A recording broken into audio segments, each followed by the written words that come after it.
Welcome back. स्वागत है आप सभी का हमारे YouTube channel maths expert point में। इंटर का रिजल्ट आज आ गया है और इंटर का एग्ज़ाम में जिन लोगों ने अच्छे स्कोर किया है उन लोगों को बहुत बहुत मुबारकबाद, और जिन लोगों ने एक नॉर्मल स्कोर भी किया है, जनरल स्कोर भी किया है, उन लोगों को मेरी तरफ से बहुत बहुत मुबारकबाद। चलिए दोस्तों, अभी डीएलएड एंट्रेंस एग्जाम के बारे में कुछ क्वेश्चंस को डिस्कस करेंगे। साइंस के मोस्ट इंपॉर्टेंट क्वेश्चंस को लिया गया है, ये सिलेक्टेड क्वेश्चंस है। ये पिछले एग्जाम में भी आपका पूछा गया, कई सारे ऐसे प्रश्न हैं जो पहले के एग्जामों में पूछा गया है डीएलएड एंट्रेंस में। चलिए पहला प्रश्न की ओर चलेंगे। चैनल में नए हैं तो आप लाइक और सब्सक्राइब कर दें और दोस्तों के साथ शेयर जरूर करें। इनमें से कौन सा पादप हार्मोन है? चार ऑप्शन आपके सामने है, इंसुलिन, थायरोक्सिन, एस्ट्रोजन या फिर साइटोकाइनिन। तो साइटोकाइनिन जो होता है ये पादप हार्मोन है। तो आप प्रश्न भी आपसे यही पूछा जा रहा था कि निम्न में कौन सा पादप हार्मोन है, तो ऑप्शन डी यहाँ पर बिल्कुल सही हो जाएगा। चलेंगे दूसरे प्रश्न की ओर। दूसरा प्रश्न आपके सामने है, बिल्कुल ईजी प्रश्न है कि निम्न में किस दर्पण की फोकस दूरी धनात्मक होती है? यानी किस दर्पण में जो फोकस दूरी एफ होती है वो पॉजिटिव होती है? समतल दर्पण, उत्तल दर्पण, अवतल दर्पण या इनमें से सभी? सही आंसर हो जाएगा उत्तल दर्पण। उत्तल दर्पण में जो फोकस दूरी होती है वो हमेशा पॉजिटिव होती है, धनात्मक होती है। चलेंगे हम तीसरे प्रश्न की ओर। तीसरा प्रश्न आपके सामने है, बिल्कुल इजी प्रश्न है। चैनल में नए लाइक सब्सक्राइब करें और शेयर जरूर करें। कौन सा अधातु कमरे के तापमान पर तरल अवस्था में पाया जाता है?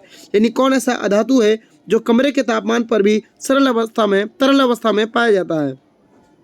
चार ऑप्शन आपके सामने है, मरकरी यानी पारा, ब्रोमीन, सल्फर या फिर सोडियम। सही आंसर हो जाएगा ब्रोमीन। ब्रोमीन एक ऐसा अधातु है जो कमरे के तापमान पर तरल अवस्था में पाया जाता है। चलेंगे चौथे प्रश्न की ओर। चौथा प्रश्न है कि पादपों में पाया जाने वाला वृद्धि हार्मोन निम्न में कौन सा है?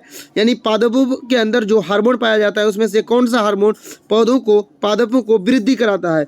जिबेरलिन, एड्रीनेलिन, इंसुलिन या फिर थायरोक्सिन? सही आंसर हो जाएगा जिबरेलिन। जिबरेलिन एक ऐसा जो है हार्मोन है जो पादपों में वृद्धि करने का काम करता है।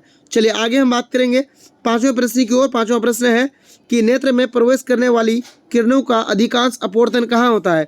यानी हमारे नेत्र में जो किरण जो है पहुँचती है, जो किरण अधिकांश वहाँ प्रवेश करती है, तो उनका अपवर्तन जो है, मैक्सिमम किरण का अपवर्तन कहाँ होता है? कॉर्नी के बाहरी पृष्ठ पर, अभिनेत्र लेंस पर या फिर नेत्रोत पर या फिर दृष्टि पटल पर? सही आंसर हो जाएगा ऑप्शन ए में कि कॉर्निया के बाहरी पृष्ठ पर जो है वो अधिकांश अपवर्तन हो जाता है। तो 1 इज द राइट आंसर। चलेंगे छठे प्रश्न में। छठा प्रश्न आपके सामने है, बिल्कुल एक आसान सा प्रश्न है कि निम्न में किस माध्यम में प्रकाश की चाल अधिकतम होती है? तो सबसे अधिक जो चाल होती है, सबसे अधिक की बात कर रहे हैं, तो वो निर्वात में होती है। निर्वात में प्रकाश की चाल सबसे अधिक होती है। लेकिन बात यहाँ किसकी हो रही है? बात हो रही है कि निम्न में, यानी जो आपके पास ऑप्शन है उनमें किस में होती है? तो हवा में, जल में, शीशा में या फिर हीरा में? सही आंसर हो जाएगा हवा में प्रकाश की चाल निम्न में सबसे अधिक होती है। चलिए आगे सातवां प्रश्न की बात करेंगे। ये भी एक आसान प्रश्न है। सामान्य डायलोस्टिक कितना होता है? यानी जो सिस्टोलिक बाई डायलोस्टिक, DAILOSTIC, डायलोस्टिक, जिसको हम नॉर्मल ब्लड प्रेशर बोलते हैं, नॉर्मल ब्लड प्रेशर बोलते हैं, ये होता है सिस्टोलिक बाई डायलोस्टिक। यानी ये आपने पढ़ा होगा 120/80 होता है। अगर आपसे सिस्टोलिक पूछा जाए तो सिस्टोलिक कितना 120 होगा, और डायलोस्टिक पूछा जाए तो ये 80 होगा। तो यहाँ डायलोस्टिक पूछा गया है कि एक सामान्य जो डायलोस्टिक यानी रक्तदाब कितना होता है, तो वो 80 mm का होता है। चलिए आगे हम बात करेंगे आपसे आठवां प्रश्न के बारे में। आठवां प्रश्न आपके सामने है, निम्न में कौन सा उपधातु है? चार ऑप्शन आपके सामने है, जिंक, कैल्शियम, जर्मेनियम और या फिर कार्बन। सही आंसर हो जाएगा इनमें से जो उपधातु है वो जर्मेनियम है। ऑप्शन सी यहाँ पर बिल्कुल सही आंसर होगा। चलेंगे नौवें प्रश्न में। नौवां प्रश्न आपके सामने बिल्कुल आसान प्रश्न है, निम्न में कौन सा जीवाणु जनित रोग नहीं है? यानी चार यहाँ पर रोग दिया गया है, इनमें से कौन सा एक ऐसा रोग है जो जीवाणु के द्वारा नहीं होता है, यानी जीवाणु जनित रोग नहीं है? तो गोनेरिया, सिफिलिस, मस्सा या फिर इनमें से सभी? तो गोनोरिया और सिफिलिस जो है ये जीवाणु जनित रोग है, ये जीवाणु के द्वारा इंसानों में फैलता है। बाकी मस्सा जो है ये जीवाणु जनित रोग नहीं है, ये वायरस के द्वारा होता है। ये रोग किसके द्वारा? वायरस के द्वारा होता है, वायरस के द्वारा जिसको बोला जाता है, तो वायरस के द्वारा होता है। मस्सा यहाँ पर बिल्कुल सही आंसर हो जाएगा। चलिए लास्ट प्रश्न की ओर चलेंगे। लास्टवां प्रश्न आपके सामने है कि निम्न में कौन सा एकलिंगी पुष्प है, यानी फूलों में जो होता है मैक्सिमम फूल उसमें द्विलिंगी पाया जाता है। क्या होता है? द्विलिंगी।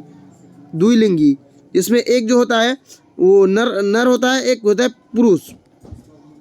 लेकिन यहाँ बात हो रही है किसकी कि निम्न में किस फूल में कौन सा फूल जो है एकलिंगी है, यानी एक ही लिंग उसमें पाई जाती है। तो इसमें गुड़हल पुष्प होगा, सरसों पुष्प होगा, पपीता पुष्प होगा या फिर गुलाब पुष्प होगा। तो आपको बता दें कि जो एकलिंगी पुष्प होता है वो पपीता का फूल जो होता है वो एकलिंगी होता है। बाकी जो है गुलाब, सरसों और गुड़हल ये द्विलिंगी फूल है। चलिए चैनल में नए हैं लाइक सब्सक्राइब करें, क्योंकि आगे हम आपको सीटेट में 120+ की भी तैयारी करा रहे हैं। तो आप यहाँ अभी डीएलएड एंट्रेंस निकालें, फिर सीटेट की भी तैयारी कराएंगे। अगर इस पीडीएफ को आप लेना चाह रहे हैं तो हमारे टेलीग्राम ग्रुप को ज्वाइन करें।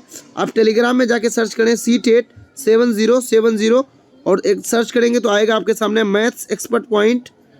वहाँ से आप इस पीडीएफ को फ्री में ले सकते हैं। धन्यवाद।